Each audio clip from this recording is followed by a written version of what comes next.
Have you been annoyed by the Libscepad.dll pop-up ruining your productivity? I'm Sophie Chen, a Windows support specialist. Let's analyze the software's dependency and restore that missing file. Before diving into the Libscepad technical steps, check the description for a tool to help synchronize your library paths. This DLL file is a library used to manage Sony DualShock or DualSense controller input on Windows. It translates physical button presses and sensor data into actions within development tools or compatible PC games. Now that you know how the file works, let's focus on the how and fix the issue.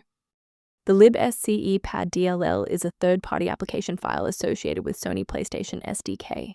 Performing a clean reinstall of the latest version of Sony PlayStation SDK will restore the correct version of this file. In the event the error remains visible, it indicates we need to verify the environment's ability to register new shared resources. Performing a restart can determine if the error is just a transient environment glitch. A reboot refreshes your system's path variables and can sometimes re-establish a broken link to the libscepad file. Bookmark this video or click the like button now so that you have a shortcut back to this guide after your PC finishes restarting. I'd like to provide a brief technical warning about the risks of using unofficial file repositories. Be aware that manual interventions for the Libscepad.dll often create secondary conflicts. Using an incorrect file version can cause cascading application crashes, making your workstation significantly less stable than before.